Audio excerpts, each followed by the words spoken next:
was there a point anywhere where you had to resort to external sources to just learn some additional skills during their internship period? So there were times when internal competency was not there. Okay, so basically going to web and seeing what are the authentic sites where you can get the information from. That is one thing which we did. Then consulting also have expert calls. Okay, so there are certain experts of the industry who, after doing the professional stint, they enroll with agencies and we can get some information from them on a hourly basis. That is what expert calls are. So that is one thing which we used to do. But having said that, as Virat mentioned, leveraging other competencies, right, and networking well. Because if a work takes around 2 hours for you, it will take 10 minutes for someone else. Right? So leveraging on that is very important. Actually, there was one incident that I like to share here. So I attended this investment banking lecture that one of the committees here had organized. So the moment he comes in, so his first statement was, you guys don't know how to use Excel and PowerPoint. If I give you work, probably anybody in my team can do it within an hour. You guys will take days to do it. So when at that point in time I took it to my ego, this is not how it's supposed to be. But after hearing all of you coming to a consensus in that, I think this is something we need to start working on. He wasn't joking, he was being very serious with us at that time. Sure. So just to in a nutshell, right, for PGP1, because you asked specifically for PGP1s, I think the financial subjects, right, which makes you well adept with the numbers, those are important. Secondly, Excel and hands-on skills, right? Tableau. Don't take them lightly, okay? So that is very important. Try to have some hands-on experience on that.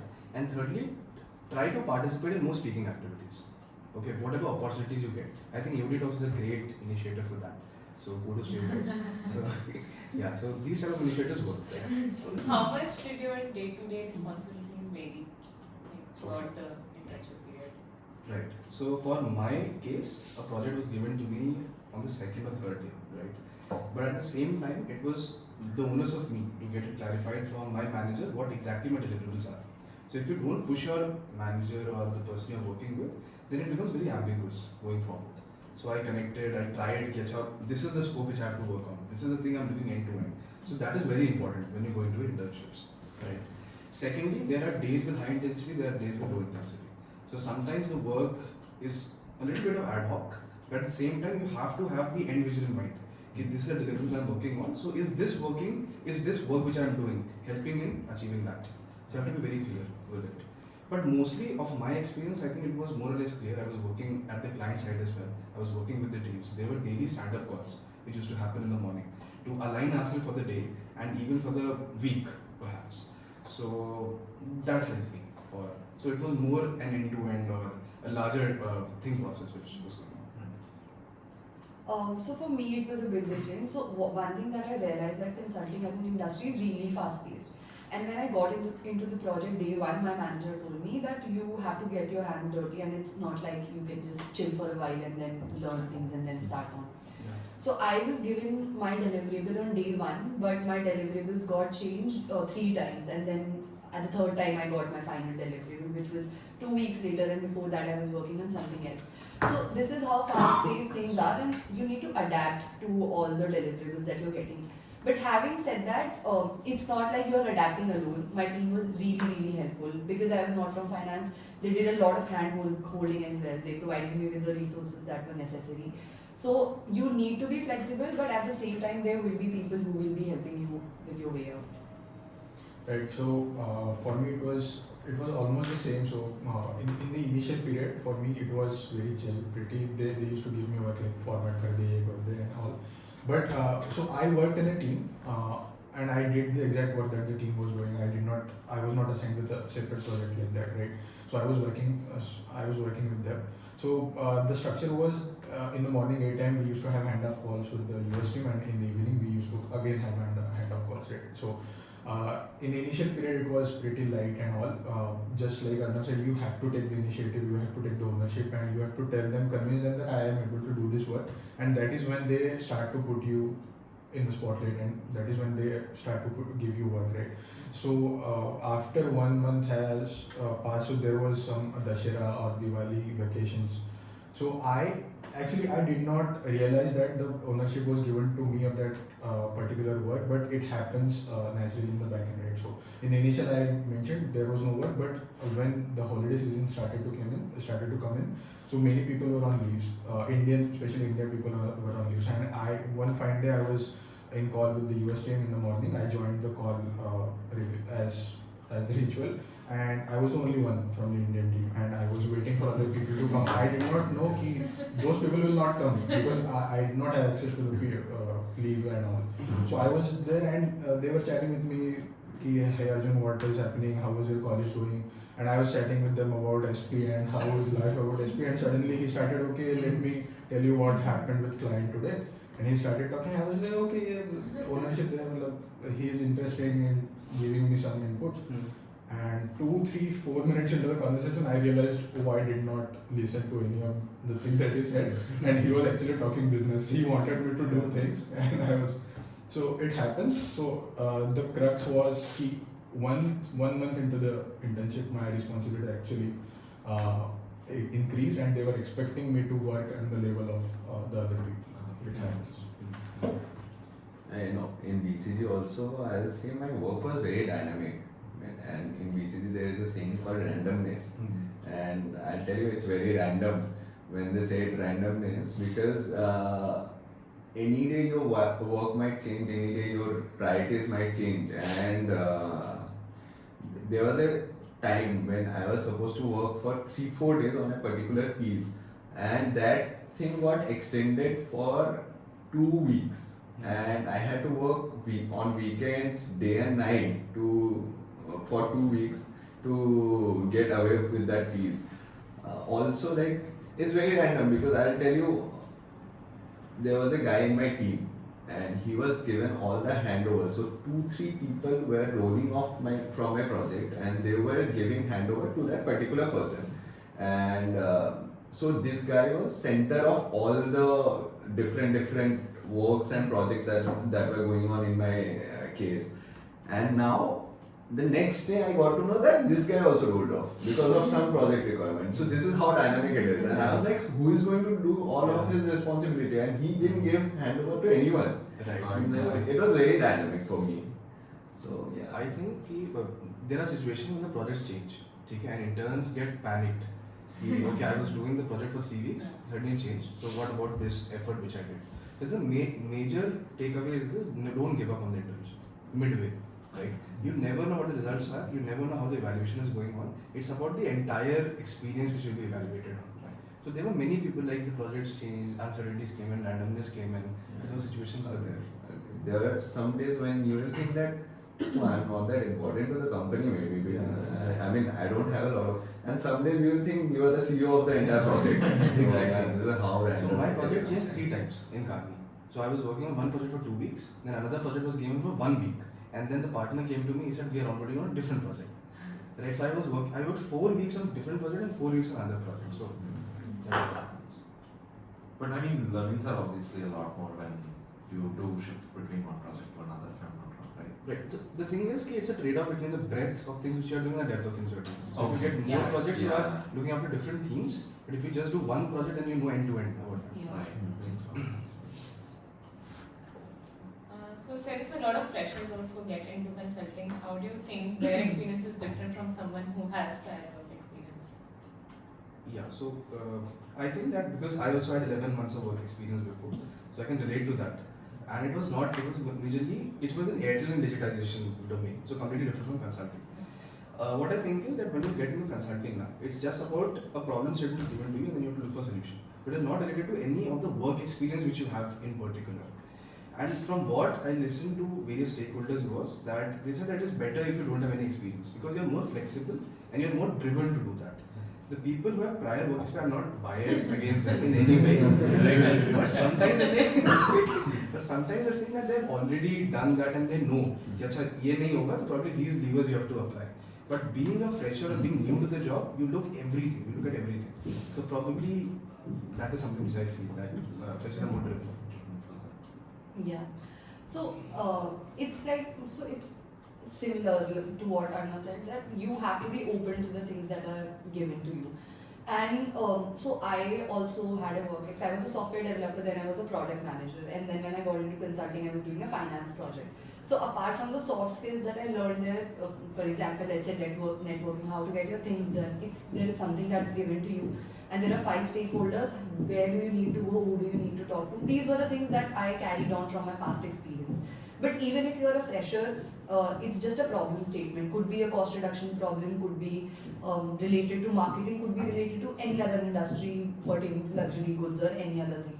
So it's entirely new for a person who has a work experience. It's similar to a person who is a fresher. But apart from the soft skills that you carry from your past work experience. Right. So I think there are two things. Right. One is the hard skills that you learn about the functional knowledge that you have, and another is soft skills. Right. So hard skills may or may not help you.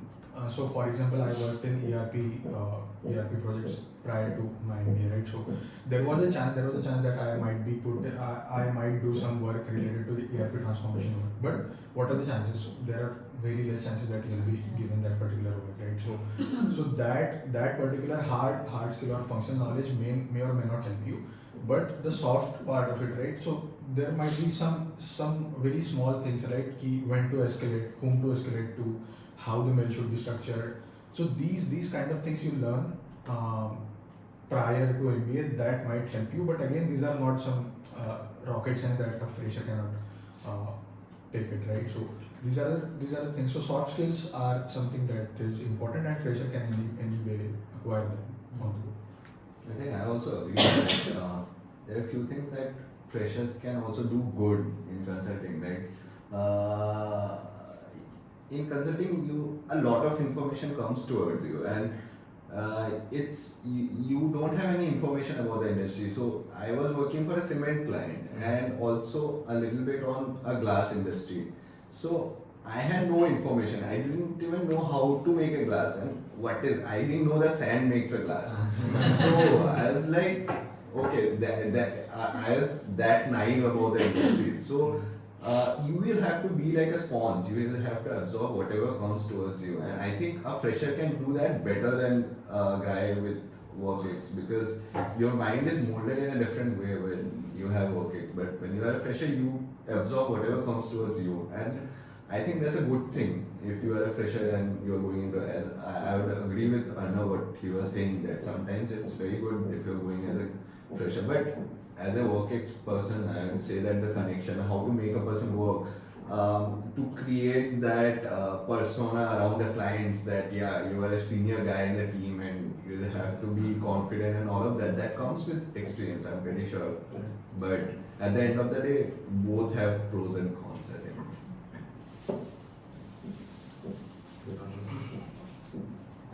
As PGP ones, we believe that we can improve ourselves to get the roles that we desire. So, can you give us a few suggestions for the same? Okay, that's a loaded question. Would anyone like to take that up? So I think there are two major things which I think worked a lot for me in my internship.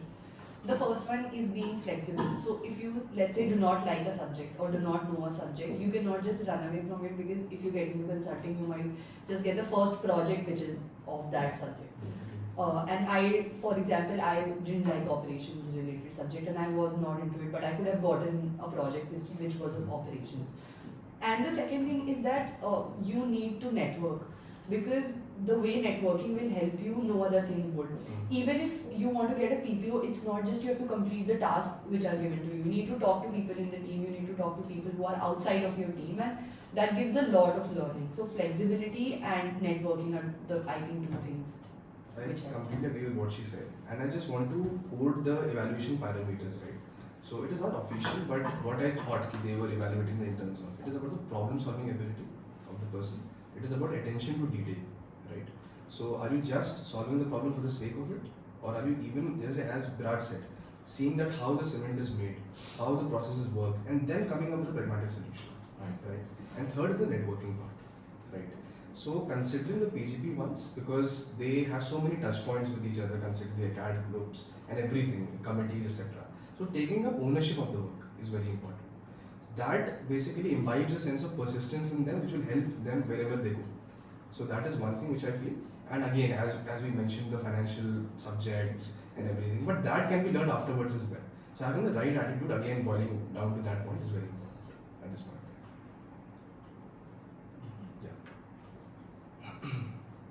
So how did you see your project fleshed out during the period? Okay. So yeah, I will take that up.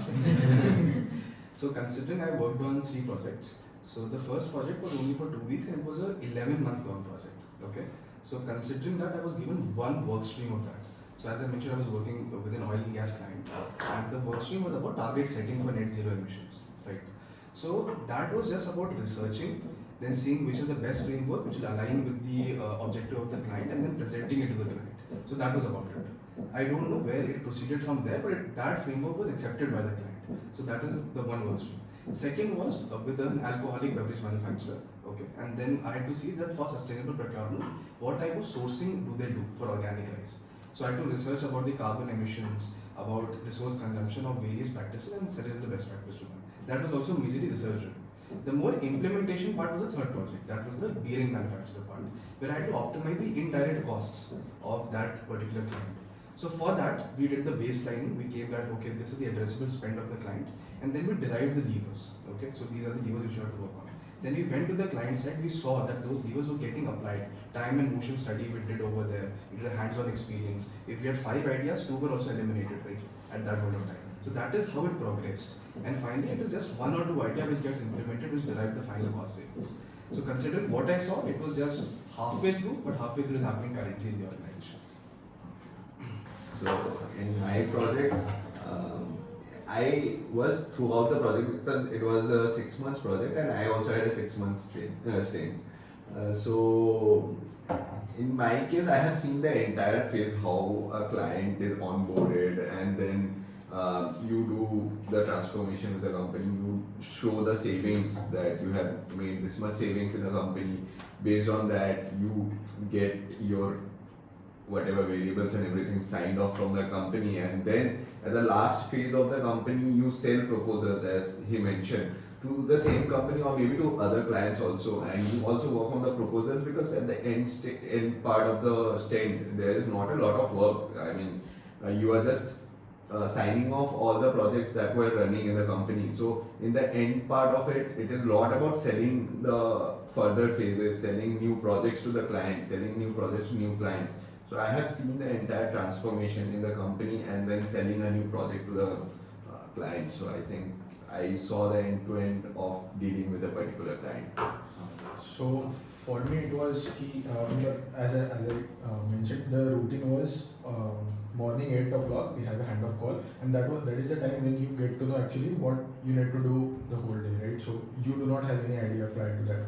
So that is the thing that happened 2 months long. But as the project, so I was in implementation part. So when I joined the project, it was already 6-7 months.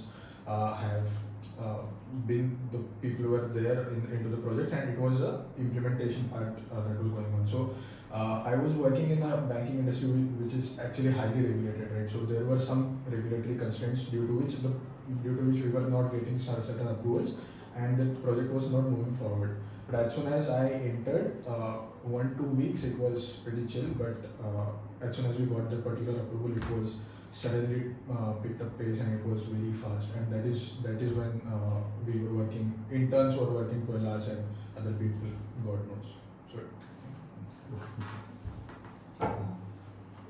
So I think we've pretty much covered this, but still, final thoughts, like would you like to convey some of your key learnings from the internship, something that you haven't mentioned so far and you think would be relevant for the BCG ones? I think there are 3-4 points that I would like to mention in brief. That the technical skills and hard skills, you might not be judged in the interview based on those things, but those things are your bread and butter in the consulting, as Arnav and other people mentioned. Because a lot of things, you will have to do number crunching, you will have to do analysis, you will have to do valuations and all of that, and all of that are done in Excel. If you think Python, R and all of that, those are not used, only Excel for everything. So the hard skills and technical skills are very helpful once you get into consulting. And second thing was that a few subjects that actually are very helpful, like financial accounting. You need to learn how to do your balance sheets, how to read your balance sheets, how to create balance sheets, how to make profit and loss statements, what number to get from what financial statement. All of that you need to really catch good hold of. And the third thing is obviously the technical, the softer aspect of all these things. Then the building confidence, speaking well, going to the client might not have anything in your inventory, and you go to the client and you need to fire up a conversation, and you need to have that everyday visibility with the client without even having anything in your bag, without even having anything to show to the client. Right. So all of that only comes once you have good networking in MBA, once you have participated in events that involve speaking and confidence building activities and all of that. Yeah, so I think all of I this. think he covered very comprehensively. Just to add and give a perspective of preparation as well, right? Because that was not covered in this interview. So I think that at this point of time, don't be fixated on only one industry. Take it. Don't think I don't want to go into FMCG consulting. Placements are random. You can go anywhere. Okay. Second thing is, if you want to go in consulting, then consulting prep can happen beforehand. This is not true for other subjects or in other industries. You can start with consulting prep. There are various case books, right? So I think this is common across all four of us that we did consulting prep from IMA, FMS, SP, different case books. So I think consulting club will help the students in that. And also try to have different partners with which you do the cases with to get a different perspective, because ultimately that's a reflection of how you will do cases in the company where you will get different stakeholders and managers. So yeah, that's for the preparation piece. The important aspect of autumn's internship should be key. Do I fit in over here or not? That is the thing that you should end up coming out of the internship, right? So doesn't matter irrespective whether you get a PPO, doesn't matter how you are evaluated. One thing that you should confirm or you should do is get a hold of a perspective whether this particular life is for me or not. After the 2 months, you should be able to answer this question. Other things will follow and everybody ends up in a great place, so it doesn't matter really, but this particular thing should. Very much agree. Yeah. I mean, it's not the end of the world. Yeah. I mean, if you don't like it in the internship, there's no pressure to get a PPO, and there's no pressure that you will need to end up in consulting, because other people are also running behind consulting and all of that. If you don't like it, it's okay. And there were people in our batch also who directly rejected their PPOs for consulting if they didn't want to do it and if they didn't like the experience in their internship. So it's okay to not end up in consulting and be in any other industries, because all of them do good after. When I was talking to Alan now, he mentioned three things, okay, three takeaways. First of all, it's a two-way valuation when you go to internship. It's not just you buying for a PPO. Second thing is that if you even get, you can't choose your first job, okay? So even if you get your first job in 1 or 1.5 years, 50 to 60% people switch. And third thing you mentioned, after 5 years, everybody is at a point of parity. And everybody is earning the same and at the same level. Yeah. I think these three takeaways should make you guys chill, right? Yeah. It will be better from that. Thank you so much for your time. We've received great insights, and I believe our batch would definitely benefit from this. It's a wonderful experience talking to you, and I mean, thank you so much for taking your time out on a Sunday morning to be here with us. And I mean, for anything and everything, please read this slide to let you know that we might trouble you further for any help that you might need. Thank you so much once again. Thank you so much. Thank you guys. And it was a very great initiative, I think. Thank you guys. Thanks a lot.